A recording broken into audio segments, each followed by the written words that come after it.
지난달 안식년을 보내면서 꼭 가보고 싶었던 곳이 있었습니다. 미국 뉴욕의 9.11 테러 현장입니다. 이미 시간은 오래 지났지만 당시 미국인들의 충격과 아픔을 조금이라도 현장에 가서 느껴보고 싶었던 것입니다. 그곳에 가보았더니 무너진 두 건물 기억하시죠? 큰 빌딩이 동시에 무너져 내렸는데 그곳에 다시 건물을 세우지 않고요, 그 건물들이 있었던 자리에 두 개의 분수대를 만들어 놓았습니다. 희생자들의 눈물을 상징하는 분수대를 만들어서 지하로 물이 떨어지도록 하는 그런 기념물이 그곳에 놓여 있었습니다. 그리고 그 분수대 둘레로는 희생자들의 명단을 새겨놓고 지금도 어떤 명단에는 꽃이 이렇게 꽂아진 채 애도하고 있는 사람들의 모습을 보았습니다. 그곳은 아직도 긴장감이 감돌고 있었으며 미국은 여전히 그날의 충격과 아픔을 잊지 않고 있었던 것입니다. 그때 폭발물로 의심되는 한 여행용 가방이 그 기념물 한복판에 놓여 있던 것을 시민이 발견하고 신고를 해서 한동안 그곳에 소동이 벌어졌습니다. 순식간에 검은색 복장을 한 검은 선글라스를 끼고 총을 든 특수 기동대원들이 나타났고, 또 폭발물을 탐지하는 장비들과 개를 이끌고 수사대가 등장을 했습니다. 경찰들은 무전기를 가지고 서로 연락을 주고받으면서 그곳에 사람들이 접근하지 못하도록 통제한 것입니다. 순식간에 그곳의 분위기는 삼엄하게 펼쳐지게 되었습니다. 시간이 지난 후에 나중에 알고 보니까 한 외국인이 자기 가방을 그곳에서 잃어버렸던 것입니다. 가방 주인이 나타나는 것으로 삼엄했던 분위기는 해프닝으로 끝이 나고 말았습니다. 나도 그 순간 얼마나 놀라서 가슴을 쓸어내렸는지 몰라요. 그런데 나를 슬프게 만들었던 것은 가방을 잃어버린 그 외국인이 바로 나였다는 사실입니다. 현장에 도착해서요, 막 너무 주변 경관을 사진을 찍느라고 바쁘게 돌아다니다 보니까 어느새 끌고 다니던 가방을 어디에 놓았는지, 그때 가방을 잃어버린 것을 알고요, 내가 가방을 놓았던 곳에 불이 나게 갔죠. 가방을 보니까요, 그대로 그 자리에 있는 거예요. 역시 미국은 선진국가라고 하더니 야, 이 물건 훔쳐가지 않고 그대로 놔두는구나 싶어가지고 가방을 가지려고 딱 손을 뻗쳤더니 딱 경찰이 가로막으면서 통제하는 거 있죠. 당신 누구냐? 나 가방 주인이다. 패스포드를 내놓으라는 거예요. 그래가지고 여권도 보여주고 막 확인을 시켜주고, 그때 막 그 장비를 가지고 여행 가방을 탐색을 합니다. 개를 끌고 와가지고 냄새 맡게 합니다. 바리케이트를 딱 쳐놓고는요, 사람들을 통제하고 나는 코앞에 두고도 갖지 못하게 하는 거예요. 와. 그러더니 나중에 자기들끼리 막 의논하더니 용감하게 보이는 한 사람이 내게 다가와가지고 가서 가방을 같이 열어보자는 거예요. 그래가지고 가방을 열었죠. 뭐 내 건데. 그런데 또 하나하나 뒤적이는데 그 사람들 지켜보는 데서 이 옷까지 저 옷까지 얼마나 쪽팔리던지 국제망신을 당하고 있었어요. 그리고 다 수습을 해가지고 이제 가방을 가지고 나오는 순간 그 경찰이 이야기하더라고요. 당신 조금만 늦었으면 오늘 이곳을 전면 통제할 뻔했다 그래요. 그러면 어떻게 됩니까? 여러분들이 담임 목사가 안식년이라 궁금했을 텐데 그날 밤 뉴스에 뉴욕에 웬 한국인이 뭐 이래가지고 전국의 뉴스를 탔을 거 아니에요? 해외 토픽감이었어요. 이야, 제가 그때 깨달은 것은 사람이 소중한 것을 잃어버리면 큰 낭패를 보는구나 하는 사실을 알게 되었어요. 여러분, 영적인 세계에서도 우리가 결코 잃어버려서는 안 되는 것이 있습니다. 바로 예수님이십니다. 예수님을 잃어버리는 것은 사실 모든 것을 잃어버리는 것과 같습니다. 우리가 예수님을 인생의 의미요, 삶의 목적이요, 생명의 주라고 고백할진데 그분을 잃어버렸다는 것은 인생의 의미와 목적을 잃어버린 것 아니겠어요? 요즘 혹시 삶의 의욕을 잃어버렸습니까? 예수님을 잃어버렸기 때문에 그래요. 마음의 평강을 잃어버렸습니까? 예수님을 잃어버린 것입니다. 인생의 재미와 행복을 잃어버렸었습니까? 예수님을 잃어버렸기 때문입니다. 예수님을 다시 찾으면 이 모든 것을 다시 회복하게 될 줄로 믿습니다. 오늘 본문은 12살적 우리 예수님을 예수님의 부모들인 마리아와 요셉이 잃어버리는 안타까운 사건이 기록되어 있어요. 그리고 3일 만에 그 예수 그리스도를 다시 찾게 되는 내용이죠. 오늘 본문에서 예수님을 잃어버리게 되는 세 가지 경우를 우리는 생각해 볼 수 있습니다. 첫째로 삶의 분주함이에요. 삶의 분주함. 오늘 본문에 보면 42절과 43절에 예수께서 12살 되었을 때에 그들이 이 절기의 관례를 따라 올라갔다가 그 날들을 마치고 돌아갔다 그랬거든요. 어디로 올라갔다는 말씀이죠? 예루살렘에, 그것도 성전에 올라가서 제사를 드린 것 아니겠어요? 해마다 예수님의 부모는 절기 때마다 관례를 따라서 예수님을 데리고 예루살렘에 올라가 성전에서 제사를 드렸습니다. 그리고 절기가 끝이 나자 다시 고향인 나사렛으로 돌아가는 중이었던 것입니다. 오늘 본문은 간단하게 이 과정을 묘사하고 있지만 우리는 이 마리아와 요셉이 예루살렘과 나사렛을 오고 가면서 바삐 움직이고 있는 상황을 충분히 짐작해 볼 수 있습니다. 그들의 마음은 분주했습니다. 거기다가 예루살렘은 어떤 곳이었죠?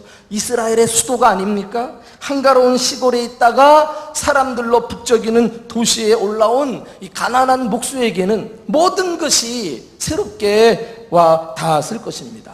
그의 시선을 빼앗는 것들이 거리마다 즐비했을 것이에요.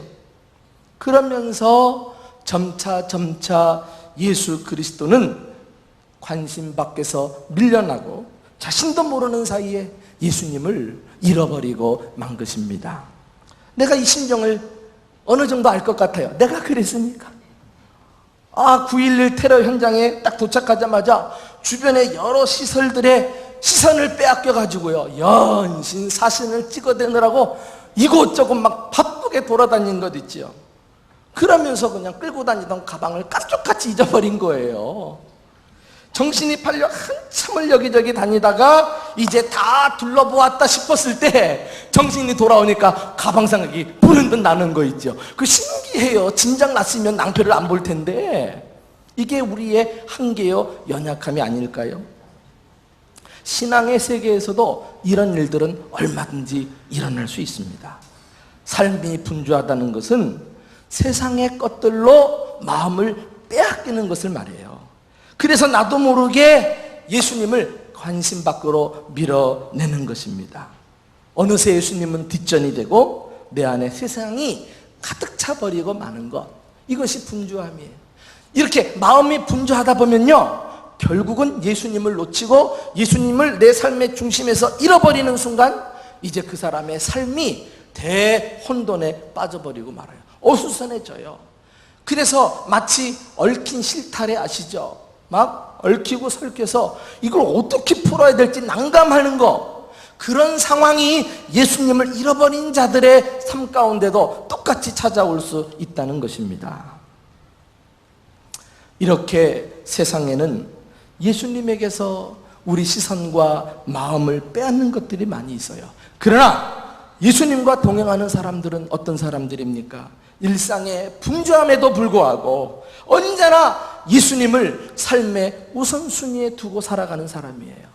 마치 얽힌 실타래를 풀기 위해서 그 가닥을 찾아내고 그것을 붙들고 슬슬슬슬 당기면서 다른 문제가 다 해결되듯이 그 삶의 비밀을 깨닫고 예수님을 놓치지 않고 사는 사람이에요.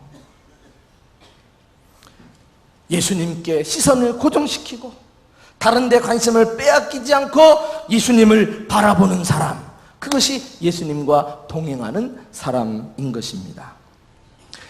초대교회에 예수님을 믿었던 교회 안에 이런 시험이 찾아왔어요.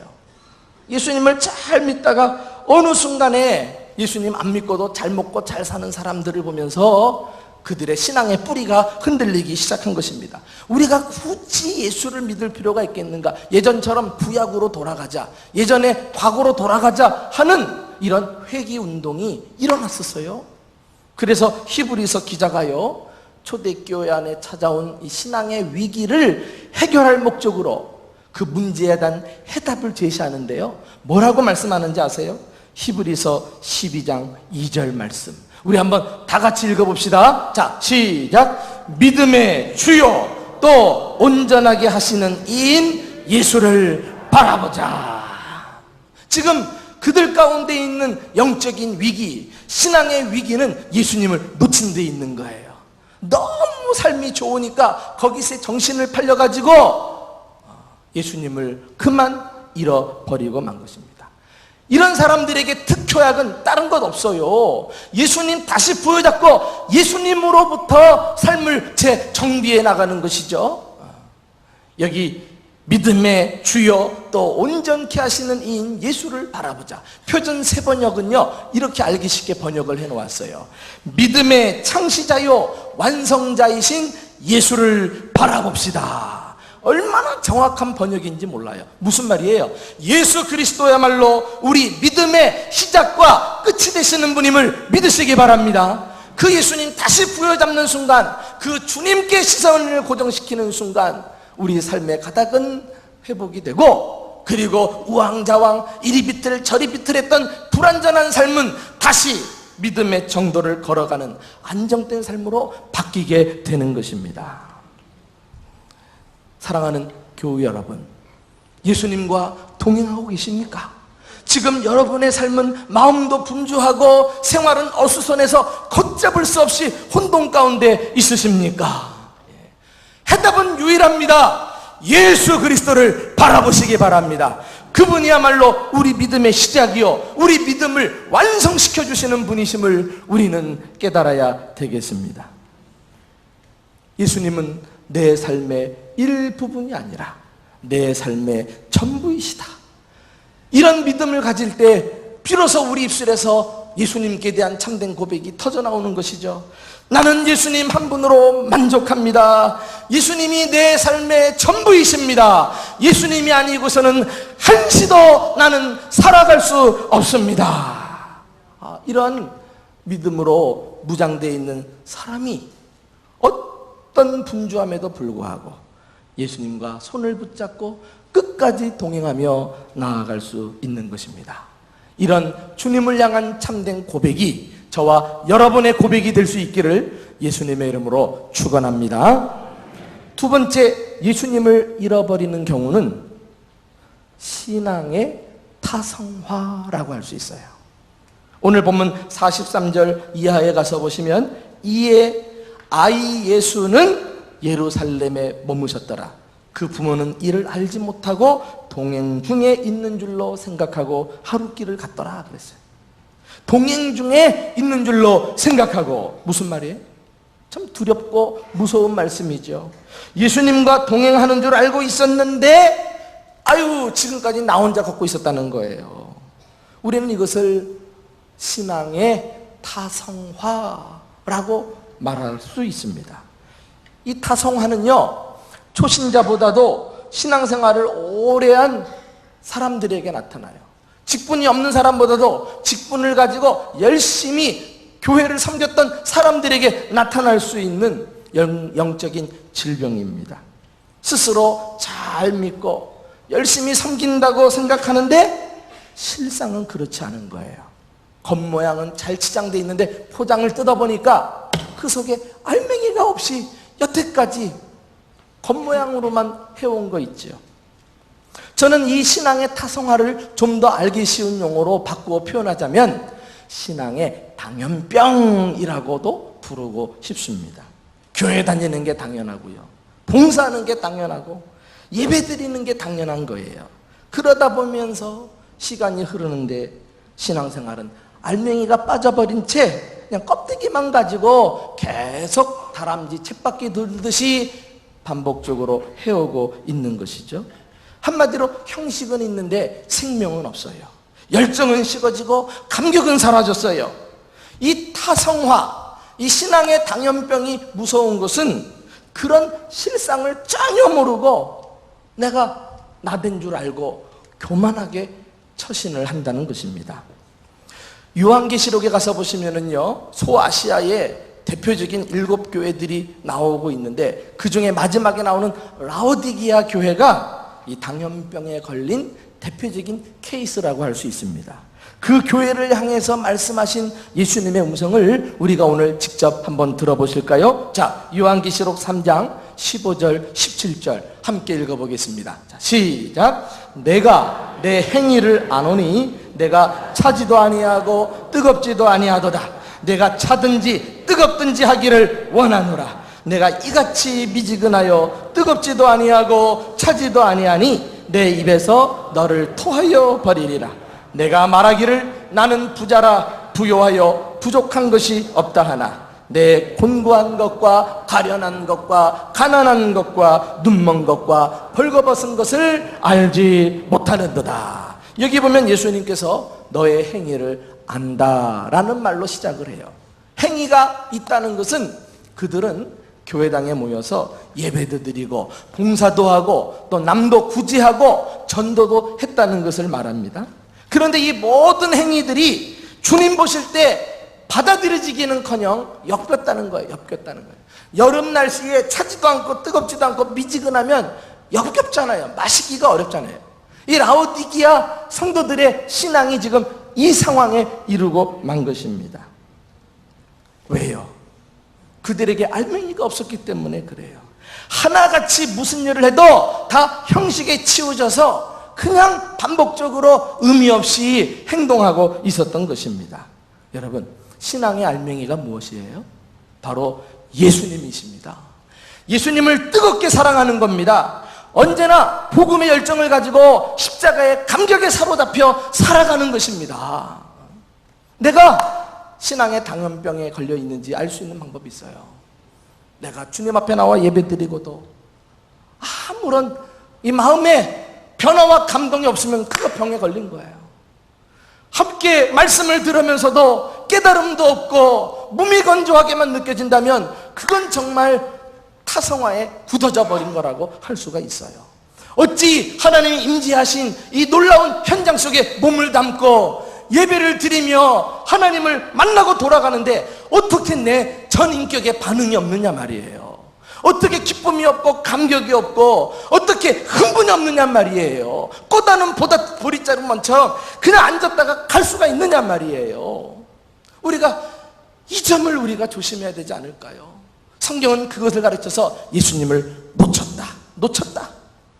그래서 오늘 본문에 보면은요, 예수님께서 이 라오디게아를 병을 고치는 처방책을 내놓고 있는데 그것이 바로 요한계시록 3장 20절 말씀이에요. 우리 한번 다 같이 읽어보십시다. 자, 시작. 볼지어다 내가 문 밖에 서서 두드리노니 누구든지 내 음성을 듣고 문을 열면 내가 그에게로 들어가 그와 더불어 먹고 그는 나와 더불어 먹으리라. 이 말씀은 지금 불신자에게 하신 말씀이 아닙니다. 예수 믿고 구원받으라는 말씀이 아니에요. 이미 예수 믿는 라오디게아 교인들, 오랫동안 신앙 행위를 가졌던 그리스도인들에게 문을 열어라. 내가 들어가야 되겠다. 나와 함께 교제하자. 주님이 간청하는 거 아니겠어요? 이거 무슨 말씀이에요? 예수님과 동행하자는 거예요. 예수님 잃어버렸으니까 그 잃어버린 예수님 다시 찾아내라는 거예요. 여러분 당황스럽지 않습니까? 두렵고 떨리지 않습니까? 여전히 혹이라도 여러분의 신앙이 굳어져 있음에도 불구하고 이 말씀이 공감되지 않고 깊이 와닿지 않는다면 그것은 정말 우리들의 영적인 참상을 알지 못하는 거예요. 라오디게아 교인들이 딱 그랬거든요. 예수님이 말씀하시기를 나는 부자라 부요하여 부족한 것이 없다고 말하지만 너희는 공고한 것과 가련한 것과 가난한 것과 눈먼 것과 벌거벗은 것을 알지 못하노라. 무슨 말이에요? 완전히 영적인 파산 신고를 선언해버리는 거 아니겠어요? 야, 너희들 쫄딱 망했다. 너희들 아무것도 아니다. 너희들이 싸우는 그 신앙의 업적, 그거 정말 가련하고 보잘것없고 가난한 것이다.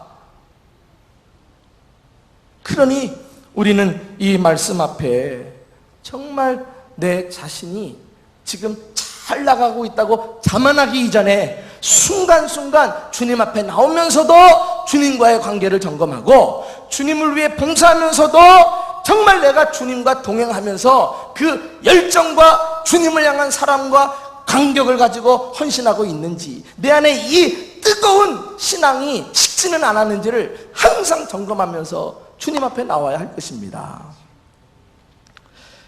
사도 바울도요, 고린도 교회 성도들에게 이 점을 강조해서 혹이라도 성도들에게 있을 당연병, 신앙의 타성을 고치려고 우리에게 도전한 말씀이 있어요. 고린도 후서 13장 5절 말씀, 우리 한번 다 같이 읽어보실까요? 자, 시작. 너희가 믿음 안에 있는가 너희 자신을 시험하고 너희 자신을 확증하라. 예수 그리스도께서 너희 안에 계신 줄을 너희가 스스로 알지 못하느냐? 그렇지 않으면 너희는 버리운 자니라. 얼마나 준엄한 말씀입니까? 구원받은 그리스도인들에게 구원의 확신을 가지고 살라고 말씀하실 때는 언제고, 야, 너희가 정말 너희 안에 예수가 있는가 시험해봐, 확증해봐, 스스로 테스트해보라는 거 아니겠어요? 여러분, 우리가 주님을 위해서 예배하고 봉사하는 것만이 중요한 게 아닙니다. 그것을 통해서 주님을 만나고 주님을 붙들고 주님과 동행할 수 있기를 예수님의 이름으로 축원합니다. 알맹이 빠져버리면 내가 하는 모든 일은 아무 의미 없다니까. 심지어 버림받은 자가 된다니까. 영적 파산자가 되어버리고 만다니까. 어떤 목사님이 여행을 하면서 한 마을을 지나가게 되었어요. 그런데 많은 집 가운데서 한 집에 무슨 교회라는 교패를 발견하게 되었습니다. 너무나 반가워서 그 집에 다가가서 문을 두드렸죠. 마침 집을 지키고 있던 새댁이 나왔습니다. 그런데 목사님께서 그 새댁에게 엉뚱한 질문을 던지는 거예요. 이 집에 예수님이 계십니까? 당황한 새댁이 말했어요. 이 가정은 장로님 가정입니다. 어머님은 권사님이고요, 제 남편은 안수집사고요, 저도 집사예요. 그때 목사님은 새댁의 말을 들으려고 하지도 않고 다시 물었어요.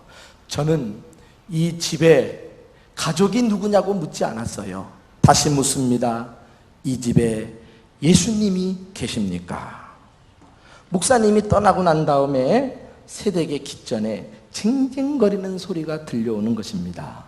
이 집에 예수님이 계십니까? 정말 우리 집에 예수님이 계실까? 내 생각 속에 예수님은 계시는 것일까? 내 언어 속에 예수님은 살아계시나? 내 삶 속에 예수님은 나와 동행하고 계시는가? 이 세대는 진지하게 자신을 돌이켜볼 수 있는 기회를 가지게 되었다고 합니다. 사랑하는 교우 여러분, 여러분들 주님과 동행하고 계십니까? 여러분들 집에 예수님이 계십니까? 그냥 현관에 교패가 있는 것으로 우리가 참된 신앙을 담보할 수 없잖아요. 정말 예수님과 동행하기 위해서 구태의연한 그런 신앙의 굳어진 타성을 내려놓고 당연하게 신앙생활하는 것을 뛰어넘어 그 안에 열정을 담고 주님을 향한 사랑을 회복하고 십자가의 뜨거운 감격 속에 남은 생에 주님과 함께 동행하며 살아가는 저와 여러분 되시기를 주님의 이름으로 축원합니다. 마지막으로 예수님을 잃을 수 있는 세 번째 경우는 영적인 무지예요. 예수님을 잃어버린 걸 깨달은 부모가 이제 다시 3일 동안 찾다가 예루살렘으로 돌아가서 성전에서 예수님을 만났죠. 너무나 놀란 나머지 예수에게 어찌하여 우리에게 이렇게 하였느냐 책망하듯 말합니다. 그때 예수님께서 이 부모에게 하신 말씀은 우리가 새겨볼 만한 말씀이 되죠. 자, 우리 한번 49절 50절 말씀 다 같이 읽어보실까요? 자, 시작. 예수께서 이르시되 어찌하여 나를 찾으셨나이까? 내가 내 아버지 집에 있어야 될 줄을 알지 못하셨나이까 하시니 그 부모가 그가 하신 말씀을 깨닫지 못하더라. 그 부모가 말씀을 깨닫지 못하더라. 이것은 예수님의 말씀에 대해 무지했던 상태를 말합니다. 우리 역시 말씀을 바로 알지 못하면 예수님을 잃어버릴 수 있어요. 더 문제는 잃어버린 예수님을 찾을 수가 없다니까. 엉뚱한 곳에 가서 예수님을 찾는다고 헤매게 될 것입니다. 예수님 부모도 보세요. 처음에는요, 막 친족이 가서 물어보고 지인들이 가서 찾아보지 않아요? 그리고서 3일 동안 고생하다가 예루살렘 성전에 와서 예수님을 만나고 있는 것입니다. 안타까운 것은 지금도 수많은 사람들이 시간을 허비하면서 예수님을 만나지 못하고 방황하고 있습니다. 예수님의 말씀에 귀를 기울이기만 한다면, 그들에게 영적인 지식이 있기만 한다면 예수님을 쉽게 만날 수 있을 텐데 말이죠. 오늘 부모에게 예수님이 하신 말씀은 예수님이 어떤 사람인, 어떤 분인지, 또 예수님이 계셨던 성전이 어떤 곳인지 우리에게 참된 지식을 보여주는 말씀이에요. 내가 내 아버지 집에 있어야 될 줄을 알지 못하셨나이까? 적어도 이 말씀을 보면 예수님은 성전을 아버지 집이라고 이해하는 믿음을 가지고 계셨어요. 그리고 예수님은 벽돌로 세워진 성전을 무너뜨리시고 훗날 자신의 몸을 가지고 참된 아버지의 집을 세우실 것입니다. 이 진리를 가르치시고 보여주시기 위해서 지금 예수님은 성전에 계셨던 것입니다. 그러니까 이 사건은요, 예수님과 성전이 어떤 관계에 있는가, 예수님이 훗날 어떤 성전을 지으려고 하시는가를 보여주는 계시적 사건, 계시적 말씀이라고 할 수 있습니다. 그렇습니다. 예수님의 말씀대로 예수님은 당신의 핏값을 지불하셔서 이 땅에 당신의 몸인 교회를 세우신 줄 믿으시기 바랍니다. 그리고 그 집을 향해서 아버지의 집이라고 주님은 일컬어 주셨습니다. 그리고 중요한 것은 바로 그곳에, 예수 그리스도의 몸이요 아버지 집인 그곳에 하나님은 지금도 예수님은 임재해 계신다는 것입니다. 마리아와 요셉이 예수님을 잃어버린 것은 영적인 지식이 없이 예루살렘 성전을 떠날 때부터 문제가 일어난 것 아니겠어요? 오늘날도 마찬가지예요. 그리스도인들이 예수님을 잃어버리고 각종 시험에 빠져들고 마는 것은 교회를 멀리할 때예요. 신기하게도 내 마음이 교회와 소원해지기 시작할 때 딱 주님과 동행하는 것을 멈춰버리고 마는 것입니다. 기억하십시오. 교회는 예수님을 만나는 곳입니다. 잃어버린 예수님을 다시 찾는 곳입니다. 오늘 우리는 왜 우리가 열례를 제쳐두고 이 무더위 가운데도 고생하며 이 교회에 나왔는지를 분명히 알아야 될 필요가 있어요. 묻습니다. 사랑하는 교우 여러분, 이 시간 왜 교회에 나오셨습니까? 이유는 단 한 가지, 예수님을 만나러 오신 줄로 믿습니다. 예수님을 만나서 하나님께서 주시는 은혜를 가지고 일주일 내내 예수 손잡고 주님과 동행하기 위해서 오늘 이 자리에 주일이 시작되는 첫날 주님 앞에 나온 것입니다. 그러니까 우리가 교회에 나와서 그냥 뜨뜻미지근한 채로 앉았다가 가면 안 돼요. 정말 이곳에 와서 주님을 만난 흥분이 있어야 돼. 주님을 찾은 감격이 있어야 돼요. 내 영혼이 기뻐서 뛸 듯이 정말 좋아하는 이런 은혜가 우리에게 흘러넘쳐야 돼요. 나는 우리 대전중부교회가 예수님을 보여주고 예수님을 만나게 해주는 그런 교회가 될 수 있기를 간절히 소원합니다. 예배를 통해 예수님을 만나고, 찬양을 통해 예수님을 만나고, 성도들의 교제를 통해서 주님을 만나는 그런 교회가 되기를 간절히 원해요. 우리 교회가 비록 다른 것은 보여주지 못할지라도 사람들이 우리 교회를 향해서 대전중보교회 가면 예수님을 만난다더라, 성도들을 만나면 예수님의 사랑을 느낀다더라, 대전중보교회에는 예수님이 임재해 계신다더라, 이런 소문이 대전 도읍에 파다하게 퍼져나갈 수 있기를 주님의 이름으로 축원합니다. 저는 예수님을 잃어버리게 되는 세 가지 경우에 대해서 말씀을 드렸어요. 삶의 분주함과 신앙의 타성화와 그리고 영적인 무지가 그것입니다. 혹 이 세 가지 중에서 여러분에게 해당되는 것은 무엇입니까? 나중에 예수님을 잃고 후회하는 일이 없도록 오늘 이 말씀 앞에서 진지하게 자신의 신앙을 점검해 볼 수 있어야 되겠습니다. 그리하여 다시금 예수님과의 관계를 회복하고 일평생 주님 놓치지 않고 주님과 동행하며 살아가는 저와 여러분들 되시기를 예수님의 이름으로 간절히 축원합니다.